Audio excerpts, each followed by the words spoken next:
This channel does not promote any violent, harmful, or illegal activities. All content provided by this channel is meant for an educational purpose only.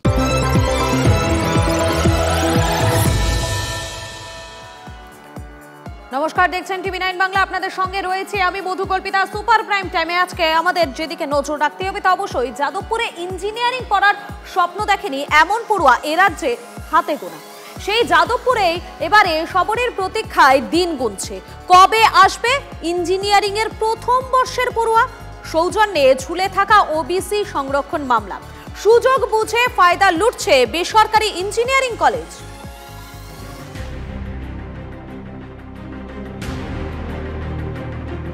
OBC জটিলতার ফাঁসে বাংলার ভবিষ্যৎ।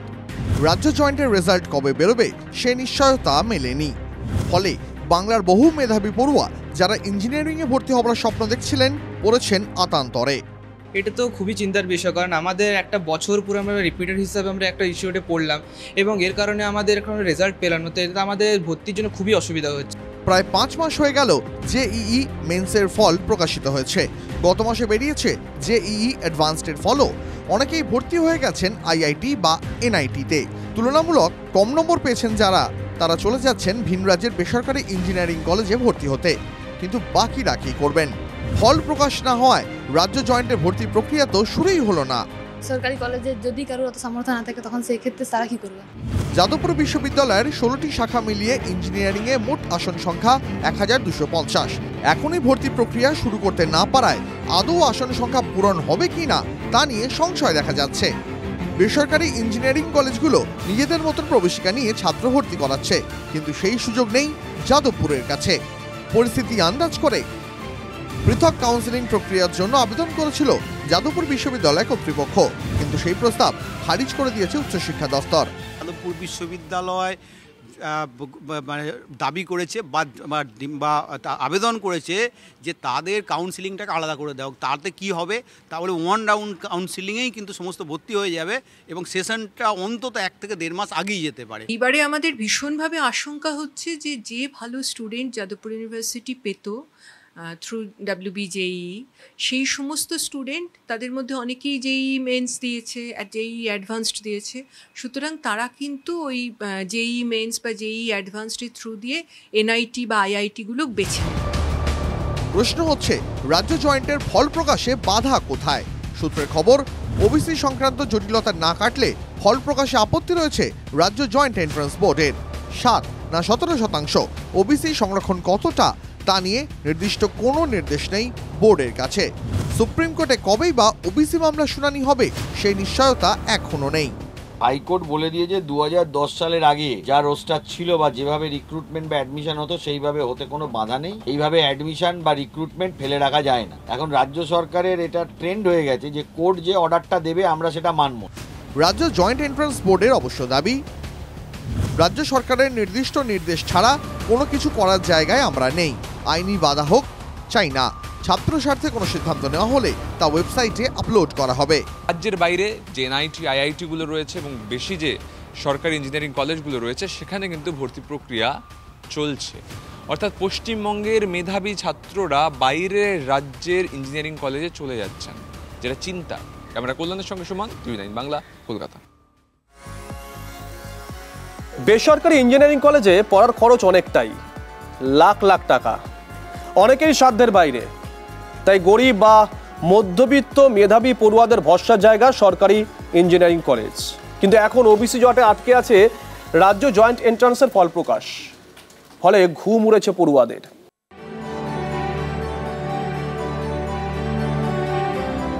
অভিমন্যু কর্মকার Bankura Hindu high স্কুলের ছাত্র, ইচ্ছা engineering পড়ার, কিন্তু বাদ সেধেছে ওবিসি জট। সরকারি তো ভেবেছিলাম যাদবপুরে যদি পাওয়া যায় WBJEE-তে, কিন্তু এই ওবিসি কাটঅফটার জন্য তো পাওয়া যাচ্ছে না। একই পরিস্থিতিতে পড়েছেন বাঁকুড়া হিন্দু হাই স্কুলের ছাত্র দেবপ্রসাদ চক্রবর্তী। তারও ইচ্ছে যাদবপুর বিশ্ববিদ্যালয়ে ইঞ্জিনিয়ারিং পড়ার। রাজ্য জয়েন্টের ফল প্রকাশ না হওয়া তার স্বপ্ন পূরণের পথে অন্তরায়।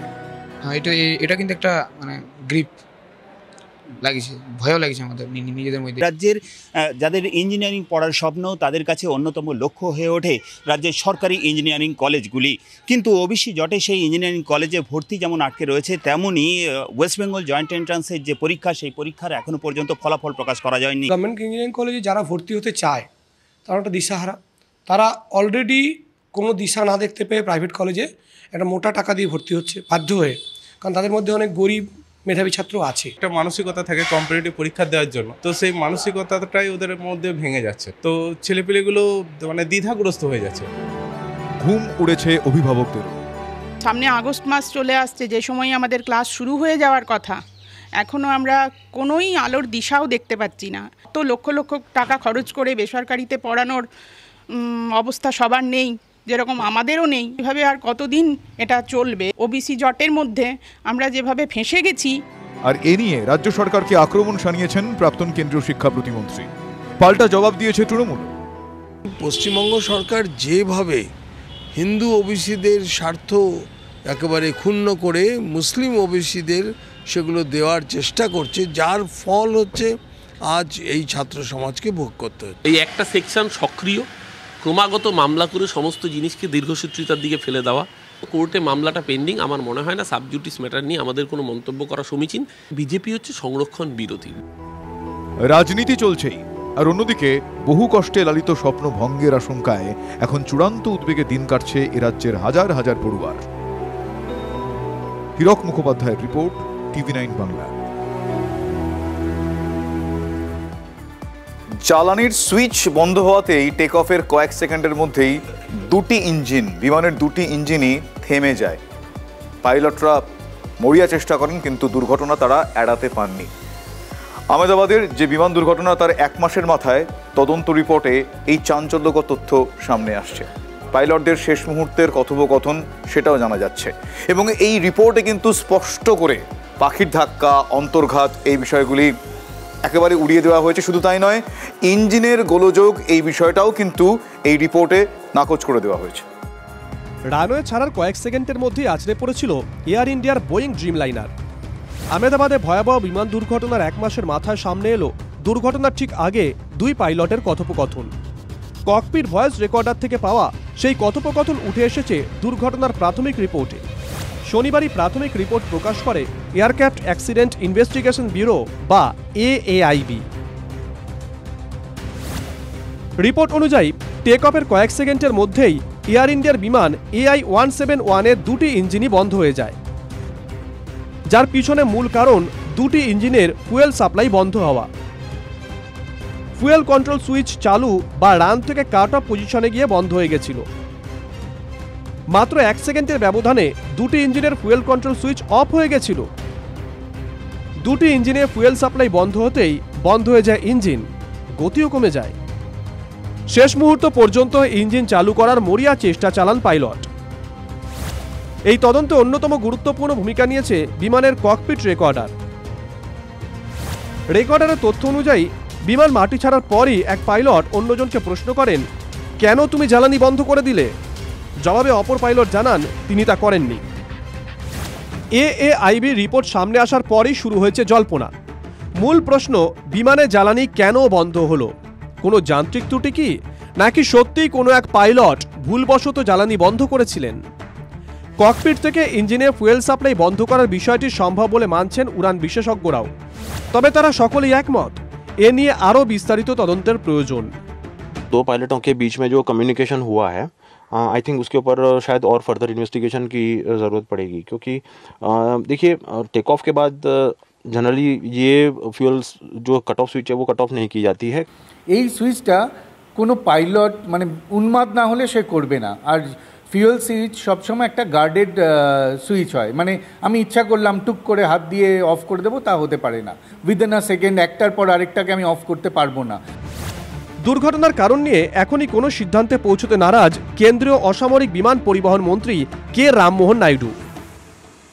I have to appreciate all the efforts the pilots and the crew in this country are putting into the aviation. They are the backbone of this civil aviation. Regarding the report, this is a preliminary report right now, and from the ministry we are analyzing the report, but I think it would be better if we can comment on it once the final report comes in. বিমানের pilot এবং সহকারী pilot দুজনেরই উড়ানের দীর্ঘ অভিজ্ঞতা ছিল। অভিজ্ঞ দুই pilot ভুলবশত জ্বালানি বন্ধ করে দেবেন এমনটা মেনে নিতে পারছেন না উড়ান বিশেষজ্ঞরাও, ফলে যান্ত্রিক গোলযোগের সম্ভাবনা নিয়ে জল্পনা থেকেই যাচ্ছে। Bureau report, TV9 Bangla. নজর রাখবো এবারে ভাঙড়ের দিকে। ভাঙড়ে তৃণমূল নেতা খুনের পর 1.5 দিন পার, এখনো পর্যন্ত অথরা দুষ্কৃতীরা। উত্তর কাশীপুর থানার 1 কিলোমিটারের মধ্যেই রাজ্জাক খানকে গুলি করে কুপিয়ে খুন। কলকাতা পুলিশের আওতায় আসার পরই ভয়েই ভাঙড়। পুলিশ সূত্রের খবর, রাজ্জাক খানের শরীরে 5টি গুলির ক্ষতচিহ্ন মিলেছে। মাথায় 3টি এবং বুকে 2টি গুলি করা হয়। ডান দিকের ঘাড়ে কোপ দিয়ে আঘাত করা হয়। গুলি দেখে তদন্তকারীদের অনুমান দেশীয় বন্দুক দিয়ে গুলি করা হয়েছে। 8 mm গুলি পাওয়া গেছে বলে সূত্রের খবর। এখনো পর্যন্ত অভিযুক্তরা অধরা।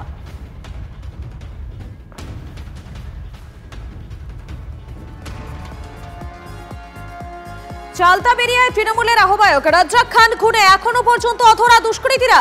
আর এরই মধ্যে পুলিশি নিরাপত্তারক্ষী পেলেন কয়েকজন তৃণমূল নেতা। চালতাবেরিয়া অঞ্চলের পঞ্চায়েত প্রধান নিজাম মোল্লা সহ মোট 4 জনকে নতুন করে পুলিশি নিরাপত্তা। ভাঙড় 2 নম্বর পঞ্চায়েত সমিতির কর্মাধ্যক্ষ মমিনুল ইসলাম, কাশেবুল ইসলাম, ছাত্রনেতা সাবিরুল ইসলামও পেলেন এই পুলিশি নিরাপত্তা। জেলা পরিষদের সদস্য তথা কৃষি এবং সেচ সমবায় সমিতির কর্মাধ্যক্ষ বাহারুল ইসলামের আরও একজন নিরাপত্তারক্ষী বাড়ানো হলো। ভাঙড় 2 এর সংখ্যালঘু সেলের সভাপতি মহসিন গাজীর নিরাপত্তাও বাড়ানো হয়েছে।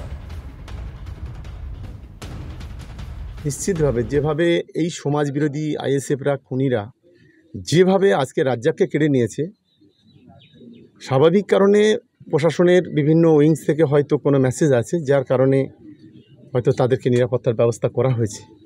এটা করা উচিত বলে আমি মনে করি। আমি তার জন্য কলকাতা পুলিশকে আমি ধন্যবাদ জানাচ্ছি। অপরদিকে ভাঙড়ে তৃণমূল নেতা খুন শওকত মোল্লার সুরে এবারে আইএসএফ বিধায়ক নওসাদ সিদ্দিকীর দিকে আঙুল তুললেন অরূপ চক্রবর্তী। 26-এ ভাঙড়ে 1 লাখের বেশি ভোটে হারবে আইএসএফ, সেটা বুঝতে পেরেই নওসাদের দলের গুন্ডামি আক্রমণে তৃণমূল কাউন্সিলর অরূপ চক্রবর্তী। তৃণমূলের গোষ্ঠীদ্বন্দ্বে খুন, প্রয়োজনে সিবিআই তদন্ত হোক, পাল্টা দাবি ভাঙড়ের আইএসএফ বিধায়কের। মারছে মুসলিম, মরছে মুসলিম, মন্তব্য প্রাক্তন বিজেপির সাংসদ সুভাষ সরকারের। আইএসএফ কদিন আগে তৃণমূল থেকেই যাওয়া একটা ছাত্র নেতাকে ছাত্রের দায়িত্ব দিয়েছে। তারপর যদি আইএসএফ ভেবে থাকে যে তারা আসলে ভাঙড়ের বুকে তৃণমূলের অস্তিত্বকে শেষ করে দেবে, তাহলে মূর্খের স্বর্গে বাস করছেন। আমরা পরিষ্কার করে বলছি, আইএসএফের এই গুন্ডামির রাজনীতি, আইএসএফের এই খুনের রাজনীতি বাংলার মানুষ, ভাঙড়ের মানুষ ভালো চোখে যে নেয়নি তার প্রমাণ গত লোকসভার নির্বাচন। এবারের বিধানসভা নির্বাচনে আইএসএফ ওখানে 1 লাখের বেশি ভোটে হারবে, সেটা বুঝতে পেরেছি বলেই এই নওসাদ সিদ্দিকীর দল এই লুম্পেনগিরির রাস্তায়, গুন্ডামির রাস্তায় হাঁটছে। এখন শওকত মোল্লা সাহেব রাজনীতি করছেন, তিনি আইএসএফকে আমাদেরকে দেখে দেওয়ার চেষ্টা করছে। এটা গোষ্ঠীদ্বন্দ্বের শিকার হয়েছে। এই লোকটি যাকে খুন করেছে ওরা, আপনার একদা সময় আরাবুল ঘনিষ্ঠ ছিল, প্রেশার দিয়ে চাপ দিয়ে এখন শওকত ঘনিষ্ঠ করেছে। এবার এই সুযোগটা কে নিয়েছে এটা তদন্ত সাপেক্ষ। যদি এটাকে রাজনৈতিক চক্রান্ত হয়ে বিরোধীদের উপরে দমনপীড়ন বা সাধারণ মানুষকেও যদি ডিস্টার্ব করার চেষ্টা হয়, আমি সেই পরিবারগুলোকে সাথে নিয়ে সিবিআই তদন্ত হবে, সিবিআই তদন্তের জন্য বা বিচার বিভাগের তদন্তের জন্য কোর্টের দ্বারস্থ হব। দলের গোষ্ঠীদ্বন্দ্ব এবং লুটের বখরা নিয়ে দ্বন্দ্ব খুব স্বাভাবিক। তৃণমূলকে মারছে, আর দেখুন মুসলমানকে মারছে। আজকে যদি ভাবা যায় যে গত কয়েক বছরে ইতিহাসে সবথেকে বেশি মুসলমান খুন হয়েছে মুসলমানের দ্বারা, তো এ তো ভয়ঙ্কর ব্যাপার। কাজেই সরকারটা মুসলমানের উন্নয়ন চাইছে না, মুসলমানকে দিয়ে গুন্ডাগিরি করে ভোট লুট করতে চাইছে। মুসলিমদের আয়নার সামনে দাঁড়াতে বলেছিলেন শ্রমিক ভট্টাচার্য, রাজ্য বিজেপির নতুন সভাপতি। বাংলার মুসলমানদের অবস্থা বোঝাতে শ্রমিকের বলা সেই মরছে মুসলমান আর মারছে মুসলমান। এখন হাতিয়ার ফুরফুরা শরীফের পীরজাদাদের। আয়নার সামনে দাঁড়ানোর বদলে তারা কি তৃণমূলকে আয়না দেখাচ্ছেন? যেগুলো রান্না করতে গেলে তেজপাতা দিয়ে রান্নাটা খুশবু করে নেবে, আর বাকি পাতে আসবে যখন ওটা চুষে ছিপড়ে করে ফেলে দেবে। পশ্চিমবঙ্গে তো তেজপাতার জাত মনে করে। সংখ্যালঘুদের নিয়ে চায়ের কাপ চা খাওয়া হয়ে গেছে, ডাস্টবিনে কাপটা ফেলে দেয়। সংখ্যালঘু তোষণের নামে সংখ্যালঘুদের শোষণ করা হচ্ছে। পশ্চিমবাংলায় কুকুরের সন্তানের থেকেও মুসলমানদের সন্তানদের দুরবস্থা বেশি। রাজনৈতিক দলগুলির বিরুদ্ধে ক্রমশ ক্ষোভ বাড়ছে পীরজাদাদের, বিশেষ করে রাজ্যের শাসক দল তৃণমূলের বিরুদ্ধে। তৃণমূলের কোনো পদে না থাকলেও ফুরফুরা শরীফের পীরজাদা তোহা সিদ্দিকীর সঙ্গে শাসক দলের ঘনিষ্ঠতা অনেক দিনের, কিন্তু গত কয়েক মাস ধরে তিনিই বেশ মুখর। মুসলিমদের নিয়ন্ত্রণের দাবিতে তিনিও যে কম যান না তা বারে বারে বুঝিয়ে দিয়েছেন তোহা সিদ্দিকী। ফুরফুরা শরীফের এই পীরজাদা মুসলিমদের সঙ্গে অনাচার হচ্ছে বলে বারবার ইঙ্গিতপূর্ণ মন্তব্য করেছেন। মরছে কে? মুসলমান। মারছে কে? মুসলমান। শহীদ মিনার ময়দান ভরাবে কে? মুসলমান। বাঁশ নেবে কে হাতে? মুসলমান। মারবে কাকে? মুসলমান। আর পদের বেলায় উপ মানে উপপ্রধান, সভাপতি সিট দেওয়া হবে না। ফুরফুরা শরীফের আরেক পীরজাদা ইব্রাহিম সিদ্দিকী, অনেকেই বলেন তিনি বাম ঘেঁষা। তাঁর দাবি সংখ্যালঘুদের চায়ের কাপ বানিয়ে রেখেছে তৃণমূল সরকার। আজকে সংখ্যালঘুরা মার খেচ্ছে কি হিসেবে সংখ্যালঘু বুঝতে পারছে?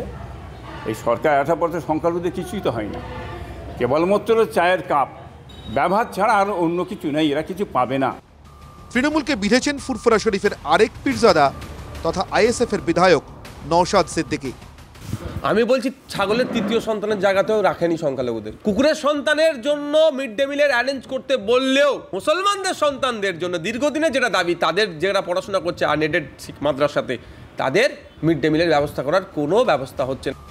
বাংলায় ৭৪টি বিধানসভা কেন্দ্রে সংখ্যালঘু ভোট ৪০ থেকে ৯০%, অর্থাৎ তারাই ঠিক করেন এই কেন্দ্রগুলিতে কে জিতবে। সেখানে ৭১টি তৃণমূলের দখলে, 2টি বিজেপির, 1টি আইএসএফের দখলে।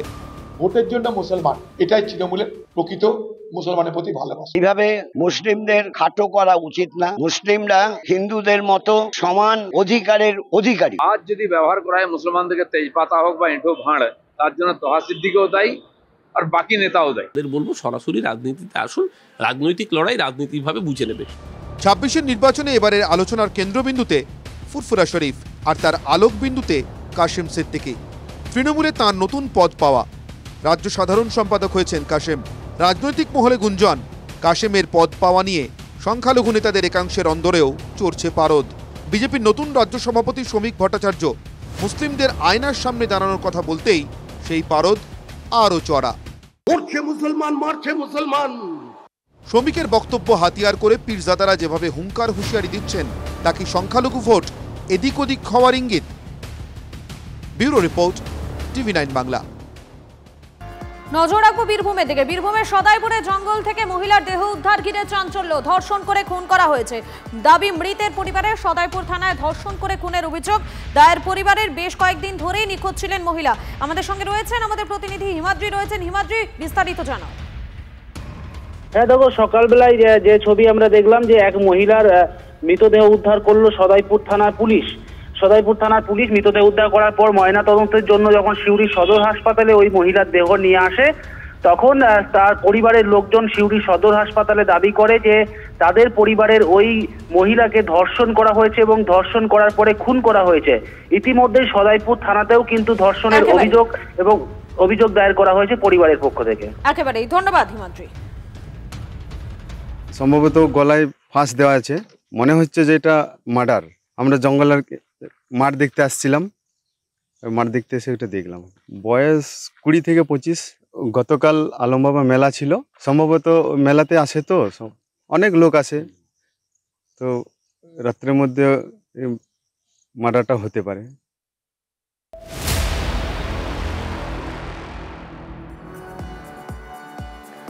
আইআইএম জোকায় ধর্ষণ কাণ্ডে চাঞ্চল্যকর মোড়। মেয়েকে ধর্ষণ করা হয়নি দাবি খোদ অভিযোগকারিনীর বাবার। তার দাবি মেয়ে নিজেই তাকে বলেছে এরকম কোনো ঘটনাই নাকি ঘটেনি। মেডিকেলের সময় পুলিশই তার মেয়েকে ধর্ষণের কথা বলতে বলেছিল বলে অভিযোগ করছেন অভিযোগকারিনীর বাবা। আরও একবার জানাই আপনাদেরকে, আইআইএম জোকায় ধর্ষণ কাণ্ডে এবারে চাঞ্চল্যকর মোড়। মেয়েকে ধর্ষণ করা হয়নি দাবি খোদ অভিযোগকারিনীর বাবার। তার দাবি মেয়ে নিজেই তাকে বলেছে এরকম কোনো ঘটনাই ঘটেনি। মেডিকেলের সময় পুলিশই তার মেয়েকে ধর্ষণের কথা বলতে বলেছিল বলে দাবি অভিযোগকারিনীর বাবার। আমি মানে পুলিশকে বলি যে ওরা একটা অভিযোগের কথা বলেছে, কিন্তু আমার মেয়ের কাছে আমি যা জানলাম যে এরকম কোনো ঘটনাই বলছে ঘটেনি। তারপর কি বললো পুলিশ? বলছে আমি একটা এফআইআর করেছি, একটা ছেলেকে অ্যারেস্ট করেছি।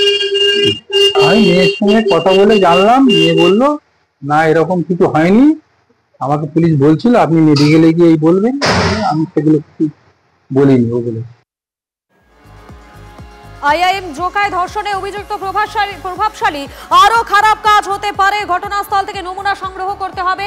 মেধাবী হলেও মানসিকভাবে সুস্থ ছিল না ধৃত ম্যানেজমেন্টের পড়ুয়া। আলিপুর আদালতে দাবি পুলিশের। অভিযুক্তের আইনজীবী তখন বলেন অভিযোগকারী একজন মনোবিদ, তার সঙ্গে ফেসবুকে পরিচয় হয় তার মক্কেলের। উনি প্রভাবশালী নন, ইচ্ছাকৃতই গেছেন। সওয়াল জবাবের পর ধৃত ম্যানেজমেন্টের ছাত্রকে 19 জুলাই পর্যন্ত পুলিশি হেফাজতের নির্দেশ দিয়েছে আদালত। কোর্টকে বলেছিলাম যে matching merit with মিসম্যাচিং mental health, যেটা বলেছিলাম যে একটা প্রিমিয়ার ইনস্টিটিউট ইন্ডিয়ার সেখানে ভর্তি হয়েছে মানে নিশ্চয়ই সে মেরিট ছিল, সেই জন্য আমরা বললাম matching merit with মিসম্যাচিং mental health. এটা পৌঁছেছিল যখন, তখন নিশ্চয়ই সেইটা ইনফ্লুয়েন্স কাটিয়ে পৌঁছেছিল ভেতরে। সেটা দেখা যাক, সেটা দেখা যাক। ছেলের বিরুদ্ধে ধর্ষণের অভিযোগ মানতে নারাজ মা। পড়াশোনা ছাড়া অন্য কোনো দিকে লক্ষ্য ছিল না। মানসিক অসুস্থতা থাকলে কি আইআইএম এ পড়তে পারতো ছেলে? প্রশ্ন ধৃত ম্যানেজমেন্টের পড়ুয়ার মায়ের।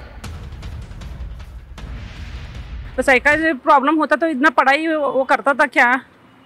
जो एलिगेशन है वो एलिगेशन सही है कि गलत है, आपका क्या लगता है? मुझको तो मालूम नहीं भैया, कि मुझको मेरे बेटे के विश्वास है वो पढ़ाई करने के लिए आया है। अच्छा ब्रिलियंट। रेप का है आपका बेटा? रेप का नहीं भैया, ऐसा वो गवर्नमेंट कॉलेज को इतना दूर आया है तो ऐसा करने को आएगा क्या? मुझको समझ नहीं आ रहा भैया। मेरा बेटा अच्छा है, पढ़ाई कर रहा है, अच्छा बर्ताव है, किधर भी है, अभी तक किधर भी उसका एक नाम भी दाग नहीं का, ये नहीं, बहुत अच्छा है।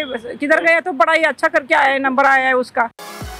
খাস কলকাতায় ফের প্রশ্নের মুখে নারী নিরাপত্তা। রবীন্দ্র সরোবরের ভেতরে আক্রান্ত মহিলা পরিবেশ কর্মী। মহিলাকে অশ্রাব্য ভাষায় গালিগালাজ, প্রতিবাদ করায় নিগ্রহের অভিযোগ। রবীন্দ্র সরোবর বাঁচাও কমিটির নেত্রীকে গালিগালাজ, নিগ্রহের অভিযোগ। রবীন্দ্র সরোবর থানা এবং ডিসি সাউথের অফিসে অভিযোগ দায়ের। আমি তাকে বললাম, ভাই তুমি এখানে বসো না, এখানে বসার নিয়ম নেই, তুমি বেঞ্চে গিয়ে বসো। ইতিমধ্যে একটা লোক এসে হঠাৎ করে তাদেরকে বলল যা খুশি তাই করবি। আমাকে একটা অশ্লীল গালাগাল দিল, বলল এই মেয়ে ছেলেটার কথা কোনো শুনবি না, কোনো কথা শুনবি না, ও যা খুশি বলে বলুক, ওর কথা কোনো শুনবি না। আমি তখন বললাম কি এখানে মাস্তানি হচ্ছে? একজন মহিলার সঙ্গে মাস্তানি হচ্ছে? তারপরে সে আমাকে যা গালাগাল, তারপরে সে আমাকে বুকে ধাক্কা মেরে আমাকে সরিয়ে দিয়েছে। এবং আমি তারপরে সেখান থেকে অনেক লোক ছিল, তারা আমাকে ওই লোকটাকে সরিয়ে নিয়ে গেল এবং তারা আমাকে সরিয়ে নিয়ে এলো। আমি এই ঘটনাটা আমি থানায় জানিয়েছি, রবীন্দ্র সরোবর থানায়, এবং আমি ডিসি সাউথকে কপিও দিয়েছি। প্রতিবাদ করলেই কি তাকে আক্রান্ত হতে হবে? রাজবংশী উত্তম ব্রজবাসী কোচবিহারেই আছেন। অসম সরকার তাকে পাঠানো এনআরসি নোটিশ প্রত্যাহার করেছে। উত্তমকে নিয়ে বিজেপির বিরুদ্ধে সুর চড়ানো তৃণমূল সেই কোচবিহারেই নতুন অস্বস্তিতে। মহারাজা জগৎ দীপেন্দ্র নারায়ণের মূর্তি বসানো নিয়েও রবীন্দ্রনাথ ঘোষ বনাম উদয়ন গুহ অতি অধম গোষ্ঠীকুন্দলে কোচবিহারবাসীর কাছে এবারে মুখ পুরল তৃণমূলের। ওইখানে আমার অফিসের ওখানেই করে দেবো দিদি, একেবারে নিশ্চিন্ত। আমি দরকার হলে আমার ওয়াল ভেঙে ভেতরেও ঢুকিয়ে দিতে পারি, কোনো সমস্যা নেই, আপনি নিশ্চিন্ত থাকুন। কোচবিহারের রাজার মূর্তি বসানো ঘিরেও তৃণমূলের কোন্দল।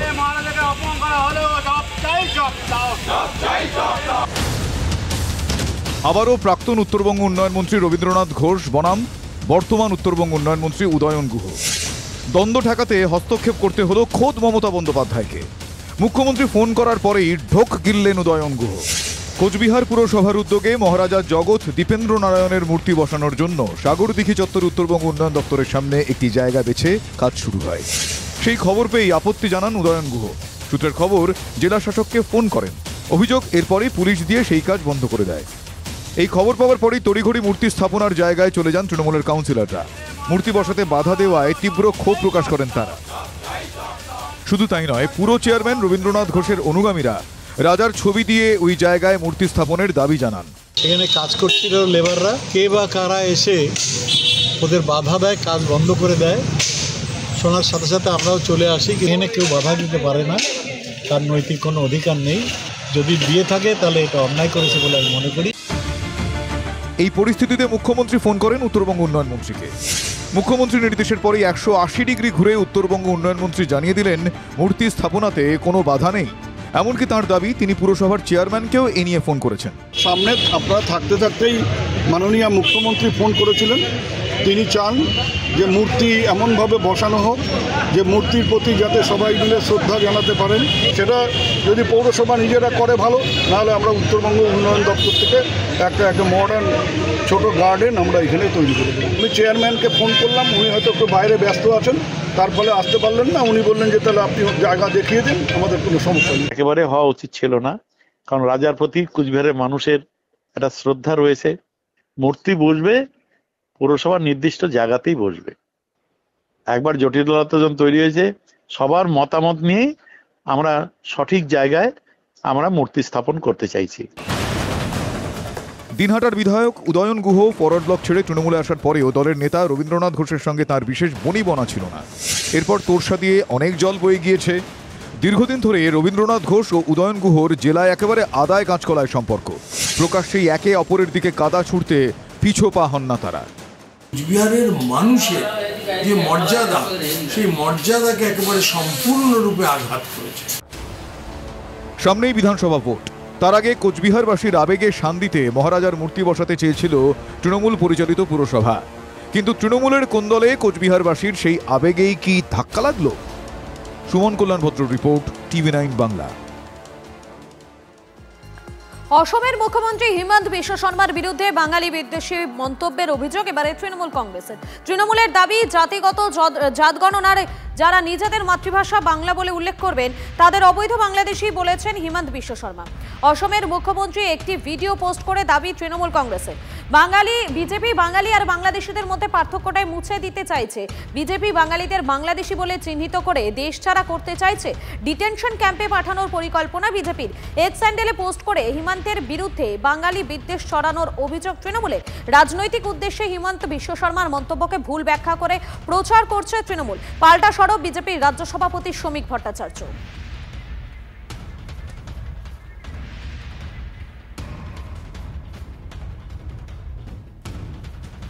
বাংলা ভাষা এর বিরুদ্ধে বিজেপির যে তীব্র ঘৃণা এবং বিদ্বেষমূলক রাজনীতি শুরু হয়েছে, আসামের মুখ্যমন্ত্রী হিমন্ত বিশ্ব শর্মা বলছেন যে যদি কেউ বলেন মাতৃভাষা বাংলা তাহলে বিদেশি চিহ্নিত করতে সুবিধা হবে।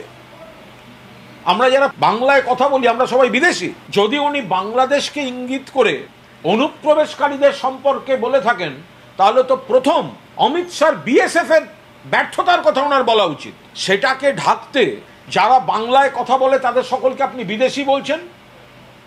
ক্লারিফিকেশন দিয়ে ক্ষমা চাওয়া উচিত, বিজেপির ক্ষমা চাওয়া উচিত।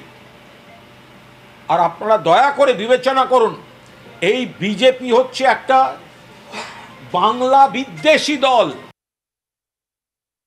হেমন্ত বিশ্ব শর্মার কথাটা ভুলভাবে উপস্থাপিত করা হয়েছে। যে রাজনীতি তৃণমূল করছে এটা সম্পূর্ণ বিদ্বেষের রাজনীতি, এবং যেভাবে এখানে একটা বাঙালি বাঙালি শব্দ তোলা হয়েছে, একদিকে আপনি গুজরাট এবং গুজরাতিদের আক্রমণ করবেন, অন্যদিকে আপনার রাজ্যের 6 লক্ষ মানুষ গুজরাটে কাজ করবে, এই দুটো তো একসঙ্গে চলতে পারে না। তারা আমাদের সঙ্গে যোগাযোগ করছেন যে রাজ্য সরকারের বিভিন্ন নেতা নেত্রী মন্ত্রী সন্ত্রীদের এ ধরনের বক্তব্য তাদের অসুবিধায় ফেলছে, তাদের ভবিষ্যৎকে প্রশ্নচিহ্নের সামনে দাঁড় করিয়ে দিচ্ছে।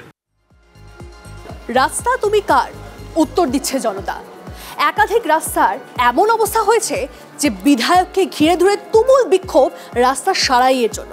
উত্তরবঙ্গের রাস্তাগুলোর দিকে যদি আমরা একটু নজর দিই, সেখানে তো একাধিক রাস্তার নাকাল অবস্থা এবং সাধারণ মানুষজন ক্ষোভে ফুঁসছে যে এই রাস্তা কবে সারাই হবে। আচ্ছা, মুখ্যমন্ত্রী মমতা বন্দ্যোপাধ্যায় তিনি মাঝে মাঝেই দেখবেন ওই আন্দোলন প্রসঙ্গে বলে থাকেন রাস্তাই রাস্তা দেখাবে। এই হতশ্রী রাস্তার চেহারা এমন হয়েছে, তাহলে কি এই হতশ্রী রাস্তায় এবার রাস্তা দেখাচ্ছে তৃণমূলকে, যে রাস্তায় এসে দাঁড়ালেই বিক্ষোভের মুখে পড়তে হচ্ছে? আবেদনে কাজ না হলে, আন্দোলনে কাজ না হলে রাস্তাই রাস্তা দেখাবে। কয়েক মাস আগে ওষুধপত্রের দাম বৃদ্ধি নিয়ে ক্ষুব্ধ মুখ্যমন্ত্রী কেন্দ্রকে হুঁশিয়ারি দিয়েছিলেন রাস্তাই রাস্তা দেখাবে। মমতা বন্দ্যোপাধ্যায় কথাটা আন্দোলন প্রসঙ্গে বলেছিলেন। তবে বাংলার হতশ্রী রাস্তা দেখে বিরোধীরাই এখন প্রশ্ন তুলছেন, বেহাল রাস্তা এবার অন্য রাস্তা দেখাবে না তো তৃণমূলকে? বিধায়ক মশাই গেছিলেন 21শে জুলাইয়ের প্রস্তুতি সভায় বক্তব্য রাখতে, আর তখনই এক বৃদ্ধ টেনে আনেন অস্বস্তিকর প্রসঙ্গ। সরাসরি বিধায়কের কাছে রাস্তা সারাইয়ের দাবি জানান। বিধায়কও চটে গিয়ে বৃদ্ধকে কটূক্তি করেন। ব্যাস, আর যায় কোথায়? তেলে বেগুনে জ্বলে ওঠে জনতা জনার্দন। উত্তর দিনাজপুরের করণদিঘির বিধায়ক গৌতম পাল এলাকাবাসী রোষের মুখে পড়েন। ওই বৃদ্ধ কিন্তু তৃণমূলের একনিষ্ঠ সমর্থক। আচ্ছা, রাস্তা নিয়ে কেন এত ক্ষোভ? আমাদের প্রতিনিধি গেছিল ঘটনাস্থলে। TV9 বাংলার ক্যামেরায় উঠে এলো হতশ্রী রাস্তার ছবি। রসাখোয়া থেকে দিঘলগাঁও হয়ে গুয়াগাঁও পর্যন্ত 11 কিলোমিটার রাস্তার অবস্থাটা একবার দেখুন। যেখানে সেখানে বড় বড় গর্ত, বর্ষায় জল জমে পরিস্থিতি কি দুর্বিষহ হচ্ছে পথচারীদের তা কিন্তু স্পষ্ট। ভোটটা পারি বলেই দিই, কিন্তু আমাদের কথা কোনোটাই রাখছে না। যখনই বলি তখন নোংরা ভাষায় কথা বলে। যখন ইলেকশন আসে তখন আসলো, আর এই তো মানুষকে মানে বুঝাই সুজাই নিয়ে ভোটটা নিয়ে চলে গেল, বাস হয়ে গেল। অসুবিধা হয় আমাদের চলাফেরা, অত বৃষ্টির জন্য আমরা বৃষ্টি হলে আমরা বের হতে পারি না বাড়ি থেকে। অভিযোগ, বিধায়ক পুলিশ পাঠিয়েছেন। রাতভর এলাকায় পুলিশ তাণ্ডব চালিয়েছে। পুলিশের ভয়ে ঘরছাড়া অনেকেই। গ্রামের লোক আজকে সারা রাত্রে ঘুমাতে পারেনি, পুলিশের এত চাপ, আমরা গোটা রাত ঘুমাতে পারিনি। বিধায়ক সাহেব পুলিশ লেলিয়ে দিয়েছে, সারা রাত ব্যাপী পুলিশের অত্যাচার চলেছে পাড়ায়। পাড়ায় কোনো পুরুষ বাড়িতে থাকতে পারছে না। বিধায়ক গৌতম পালের বিরুদ্ধে গুরুতর অভিযোগ, তাই আমরা যোগাযোগ করার চেষ্টা করেছিলাম তার সঙ্গে। একাধিকবার ফোন করা হলেও তিনি ফোন ধরেননি। বিধায়কের কাছে সাধারণ মানুষের দাবি দাবা থাকাটা স্বাভাবিক। মানুষের সাথে সাবমিসিভ হয়ে কথা বললেই আমরা জানি সমস্যার সমাধান অনেকটাই হয়ে যায়। এদিকে গ্রামবাসীরা জোট বেঁধেছেন, হয় ইস্পার নয় উস্পার। রাস্তা সারাই হলে তবেই এরপর কোনো ভোটের লাইনে তারা দাঁড়াবেন। উত্তর দিনাজপুর থেকে রূপক সরকারের রিপোর্ট, TV9 বাংলা। নতুন রাস্তা হবে বলে খোরাখুরি করা হয়, তারপর আর কিছুই করা হয়নি। ভরা বর্ষায় বেহাল রাস্তা নিয়ে রীতিমতো নাজেহাল মালদার রতুয়ার জগৎবন্ধু টলার বাসিন্দারা, এবং পাকা রাস্তা চেয়ে বিক্ষোভ এলাকাবাসী। জলপাইগুড়ি ধূপগুড়িতে খারাপ রাস্তা সারাইয়ের দাবিতে পথে নামলো এবারে বিজেপি। আমাদের রাস্তাটা ঠিক কেন হয়নি? প্রশাসন তুমি তো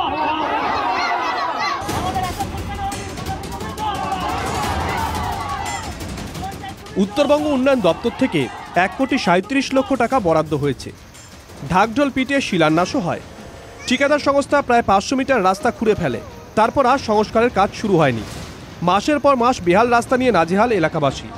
রতুয়া জগবন্ধু টোলায় রাস্তা সারাইয়ের দাবিতে বিক্ষোভ দেখান এলাকাবাসী। রাস্তাটাকে পুরোপুরি ভেঙে দিয়ে গোটা গ্রামটা কাদায় কাদায় মানে পূর্ণ হয়ে গেছে। এখানে কোনো গর্ভবতী মহিলা থাকলে খুব অসুবিধা হয়, স্কুল যাতায়াতের খুবই অসুবিধা হয়। শাসক দলের বিরুদ্ধে ক্ষোভ উগরে দিলেন স্থানীয় বিজেপি নেতৃত্ব। এই তৃণমূল কোম্পানিকে পশ্চিমবাংলার আপামর জনগণ বিসর্জন দেবে। জেলা পরিষদের সদস্য রাস্তার কাজ শুরু না হওয়ার জন্য বকলমে গ্রামবাসীদেরকেই দায়ী করলেন। গিচ্ছি বালু কোথায় থেকে আসবে, কি করব, সেটা কন্ট্রাক্টরের ব্যাপার। এইসব জিনিস থেকে আমি অনুরোধ করব সমাজের লোককে, আপনারা এভাবে কেউ ডিস্টার্ব করবেন না। তো কন্ট্রাক্টর বলেছে আমি খুব শীঘ্রই কাজটা শুরু করব। জলপাইগুড়ি ধূপগুড়ির গাদং এলাকায় একই ছবি। রাস্তার অবস্থা খারাপ। রাস্তা ও সেতু সংস্কারের দাবিতে পথ অবরোধ করেন স্থানীয় বিজেপি নেতা কর্মীরা। এই রাস্তার সংস্কার বা নির্মাণের কাজ শুরু না হয়, আমরা আজকে প্রতীকী আন্দোলনের মধ্য দিয়ে মানুষের কাছে বার্তা দিয়েছি, আগামীতে আমরা বৃহত্তর আন্দোলনে সামিল হব। রতুয়া হোক বা ধূপগুড়ি, দিকে দিকে একটাই দাবি, রাস্তাটা অন্তত চলাচলের যোগ্য হয়ে উঠুক। Bureau report, TV9 Bangla. জেলায় জল যন্ত্রণা অব্যাহত। দুর্গাপুর ব্যারেজ থেকে জল ছাড়ার পরিমাণ আরও বাড়ালো রাজ্য সেচ দপ্তর। আজ সকাল থেকে 64,250 কিউসেক হারে জল ছাড়া হচ্ছে। মাইথান এবং পাঞ্চেত জলাধার থেকে মোট 49,000 কিউসেক হারে জল ছাড়ছে ডিভিসি।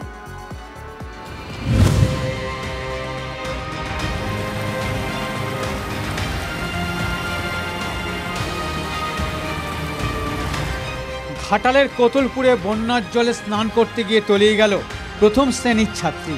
পরে ঘটনা জানাজানি হতেই এলাকা থেকে ছাত্রীর মৃতদেহ উদ্ধার করা হয়। বানভাসী ঘাটালে বন্যায় প্রাণ কাড়ল ছোট্ট সুলতানা খাতুনের। এলাকায় শোকের ছায়া। টানা বৃষ্টিতে জল বাড়ছে চন্দ্রকোনা ঘাটালের নদীগুলোতে। শিলাবতী, কেঠিয়ার ঝুমি নদীর জল ফুলে ফেপে উঠেছে। জলমগ্ন ঘাটাল পুরসভার 13টি ওয়ার্ড, প্লাবিত 6টি গ্রাম পঞ্চায়েত এলাকা। ঘাটাল পুরসভা 2 নম্বর ওয়ার্ডের আড়গোড়া এলাকায় প্লাবিত রাজ্য সড়ক। ডুবে রয়েছে স্কুল, আইসিডিএস, প্রাথমিক স্বাস্থ্য কেন্দ্র। বন্যা কবলিত এলাকায় খোলা হয়েছে মেডিকেল ক্যাম্প। আগের বন্যায় ভেসে গেছে একাধিক কাঠের এবং বাঁশের সেতু। ভরা খরস্রোতা নদীতে নৌকা করেই চলছে ঝুঁকিপূর্ণ যাতায়াত। সমস্যায় পড়েছে স্কুল পড়ুয়া থেকে গ্রামবাসীরা। জল একসাথে প্রায় আমাদের রাস্তায় যেখানে বাড়ি। এখন একটা লোক মরে গেলেও মানে তার যদি শরীরও খারাপ হয় সে ঘরেই মরে যাবে, তাকে নিয়ে যেতে পারবে না। বাড়ছে? হ্যাঁ, জল বেড়েই যাচ্ছে। কি কি সমস্যা হচ্ছে? সবারই সমস্যা, বাজারহাটে যা সমস্যা হয়। বাঁকুড়ায় বন্যা পরিস্থিতি উন্নতি হলেও এখনও ডুবে দ্বারকেশ্বরের একাধিক সেতু। নদীগুলির জল কমায় কিছুটা স্বস্তি ফিরেছে নদী তীরবর্তী বিস্তীর্ণ এলাকার মানুষের। তবে তার মধ্যেই নতুন করে ভয় ধরাচ্ছে নিম্নচাপের পূর্বাভাস। ভারী বৃষ্টি হলে পরিস্থিতি আরও অবনতি হওয়ার আশঙ্কা। এদিকে জাতারুমুর জলধারা থেকে জল ছাড়ায় ডুবল কাটাপাল কজওয়ে, যোগাযোগ বিচ্ছিন্ন ঝাড়গ্রাম বাঁকুড়া রাজ্য সড়কে।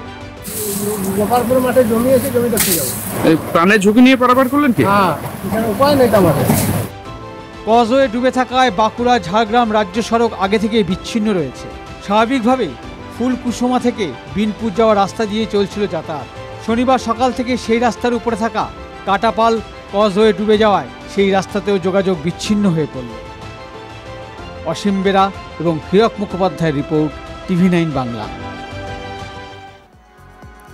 খেজুরিতে জোড়া খুনের অভিযোগে উত্তেজনা। খেজুরি থানা ঘেরাও বিজেপির, রাস্তা অবরোধ করে বিক্ষোভ। বিদ্যুৎ স্পৃষ্ট হয়ে মৃত্যু অনুমান পুলিশের। মিথ্যে গল্প পুলিশের, পাল্টা বিজেপি। খেজুরির ভাঙনমারি এলাকায় মেলা চলছিল। সেই মেলার বিদ্যুতের তার ছিঁড়ে সুধীর মাইক এবং সুজিত দাস নামে দুজন গুরুতর আহত হন। তাদের স্থানীয় ব্লক স্বাস্থ্য কেন্দ্রে নিয়ে গেলে মৃত বলে জানান চিকিৎসকেরা। যদিও বিজেপির অভিযোগ দুষ্কৃতী হামলায় খুন হয়েছেন দুজন। প্রতিবাদে সোমবার খেজুরি বন্ধের ডাক দিয়েছে বিজেপি। ওরা বলছে যে কারেন্ট শর্ট হয়ে মারা গেছে, কিন্তু ঘটনাস্থলে থাকলে কারেন্ট শর্ট কি পরিকল্পিত হবে? আমার ধারণা এটা একটা পরিকল্পিতভাবে খুন করা হয়েছে। এটাকে এটা তদন্ত করছে। আমার দাদুকে মারার কেস করেছে, মেরে ফেলেছে আমার দাদুকে। শাস্তি চাইছি, অনকরো শাস্তি চাইছি। আমার দাদুকে যেমন মেরেছে ওদের তোমাদের ধরে শাস্তি দাও। আমরা যেটা লিগ্যাল প্রসেস আছে, লিগ্যাল প্রসেস মেনেই আমরা করছি। আফটার গেটিং কমপ্লেন আমরা স্পেসিফিক কেস স্টার্ট করব, তারপরে আমরা ইনভেস্টিগেশন করব। জনকা হসপিটালের অ্যাটেন্ডিং ডক্টর যিনি প্রাইমারিলি অ্যাটেন্ড করেছেন তিনি আমাদেরকে প্রাইমারিলি বলেছেন ইলেকট্রোকিউশনের ফলে এই মৃত্যু হয়ে থাকতে পারে। কমপ্লিটলি এদেরকে খুন করা হয়েছে, এটা নিয়ে কোনো দ্বিধাদ্বন্দ্ব বিষয় নেই। পরিবার পরিষ্কার মার্ডার কেস। এদেরকে যতক্ষণ না তুলছে কোনো এই বিষয়ে কম্প্রোমাইজের কোনো জায়গায় পরিবার নেই। এবং পরিবারের পক্ষ থেকে রাজ্য সরকারের হসপিটালে ময়না তদন্ততে আপত্তি নেই, কিন্তু স্বাস্থ্য দপ্তরকে বা সিওমইচকে স্বাস্থ্য দপ্তরের মাধ্যমে কেন্দ্রীয় হসপিটাল থেকে কোনো ডক্টরকে এনে পোস্টমর্টম করতে হবে। এক নম্বর, আগামী সোমবার দিন খেজুরি সমস্ত হিন্দু সংগঠন, মন্দির কমিটি, পূজা কমিটির পক্ষ থেকে খেজুরি বন্ধ রাখা হচ্ছে। জাতীয় সড়ক, যেহেতু দীঘার টুরিস্টরা যায়, জাতীয় সড়ক এই বন্ধের আওতার বাইরে থাকবে। সর্বাত্মক বন্ধ করা হবে এবং আমি নিজে বন্ধের সমর্থনে জনকা থানা থেকে বিদ্যাপীঠ মিছিলে নেতৃত্ব। বিজেপির খুনের অভিযোগ সম্পূর্ণ ভিত্তিহীন দাবি তৃণমূলের। খেজুরিতে এখন রাজনৈতিক সন্ত্রাস নেই। তৃণমূল হিংসা সন্ত্রাসের রাজনীতি করে না, দাবি পূর্ব মেদিনীপুরের জেলা সভাধিপতি উত্তম বারিকের। অভিযোগ সম্পূর্ণ অসত্য এবং ভিত্তিহীন। তার কারণ খেজুরিতে এই মুহূর্তে কোনো রাজনৈতিক সন্ত্রাস নেই। আর তৃণমূল কংগ্রেস কখনো সন্ত্রাসের রাজনীতি করে না। খুন, জখম, সন্ত্রাস, গুলি, বন্দুক এর রাজনীতি তৃণমূল কংগ্রেস করে না। ইংরেজবাজারে তৃণমূল নেতা খুনে আরো প্রকট হচ্ছে শাসক দ্বন্দ্ব। তৃণমূল নেতা খুলে দলেরই পঞ্চায়েত সমিতির প্রাক্তন সদস্যের পর এবারে তৃণমূল কর্মীকে গ্রেফতার করল পুলিশ। জন্মদিনে পার্টিতে ডেকে তৃণমূল নেতা আবুল কালাম আজাদকে পিটিয়ে কুপিয়ে খুনের অভিযোগ ওঠে। জমির দখলদারি নিয়ে বিবাদের জেরেই খুন বলে প্রাথমিক অনুমান পুলিশের।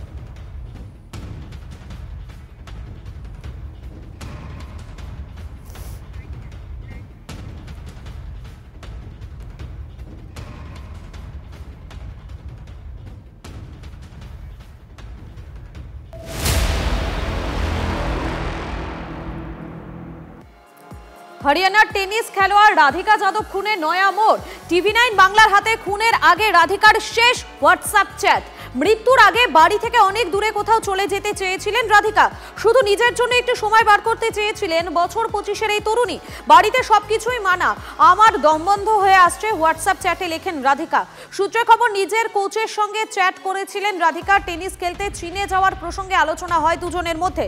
রাধিকা কোচকে লেখেন, চীন সফরে গেলে খাওয়ার সমস্যা, পুলিশ এই চ্যাটকে তদন্তের আওতায় রাখছে।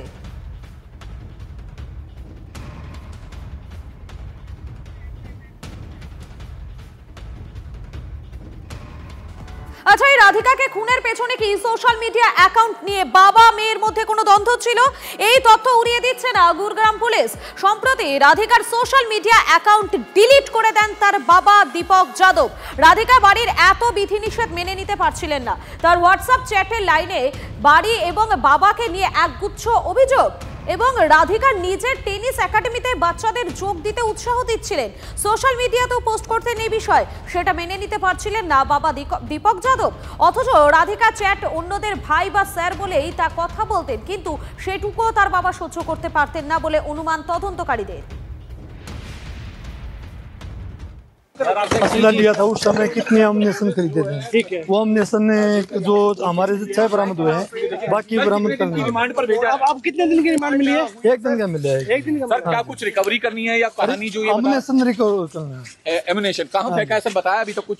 जिसके इनकी जमीन है कासम गाँव में, वहाँ से लेकर आना है। হরিয়ানার টেনিস খেলোয়াড় খুনে এবারে মুখ খুললেন রাধিকা যাদবের প্রাক্তন কোচ অঙ্কিত প্যাটেল। কোভিড কালে রাধিকাকে ট্রেনিং দেন অঙ্কিতই। তার দাবি, রোজই মেয়েকে সঙ্গে করে নিয়ে আসতেন বাবা। শুধু তাই নয়, ট্রেনিং চলাকালীন বাবা ঠায় বসে থাকতেন মাঠের পাশে। পুলিশি তদন্তে প্রকৃত সত্যি সামনে আসুক, TV9 বাংলাকে বললেন রাধিকার কোচ। राधिका से बातचीत भी होती होगी, उसके पिताजी से बातचीत होती होगी। पिताजी का रवैया क्या था? क्या वो खुश थे बेटी के टेनिस खेलने से? बिल्कुल, टेनिस खेलने से तो खुश थे, सपोर्ट करते थे, क्योंकि अगर खुश नहीं होंगे, सपोर्टिव नहीं होंगे तो कोई 12-14 साल तक अपने साथ बच्चे के साथ हर दिन ट्रैवल जाना आना, अपना काम धाम छोड़ के कोई करेगा नहीं। पिताजी ने बताया कि वो काफ़ी परेशान चल रहे थे और ये पता लगा कि जो गाँव के लोग थे उन्हें ताने मारते थे। कभी इस तरह की कोई घटना है या फिर आपको कोई जानकारी कभी मिली हो, कुछ पता लगा हो कि वो नाराज़ थे, चल रहे थे? सुना ज़रूर है, बट जो भी है जैसा भी है वो सुनाई बातें हैं। मेरे को कोई 100% श्योरिटी इसमें नहीं है, बट ऐसा ज़रूर सकता है। पुलिस के उसमें भी ऐसा आया है कि इन्वेस्टिगेशन में ऐसा था, तो कुछ ना कुछ इसमें होगी चीज़ें, तभी पुलिस ने भी बोला है। লাগাতার ফেসবুকে দীপশিতা ধন, মীনাক্ষী মুখোপাধ্যায়কে কুরুচিকর মন্তব্য। আমার স্ট্রিটে অভিযুক্ত রাজদীপ মাইতিকে পাকড়াও করলো SFI. Rajdeep Maiti city college of কমার্সের অঙ্কের অধ্যাপক, তাকে আমার স্ট্রিট থানার পুলিশের হাতে তুলে দেওয়া হয়।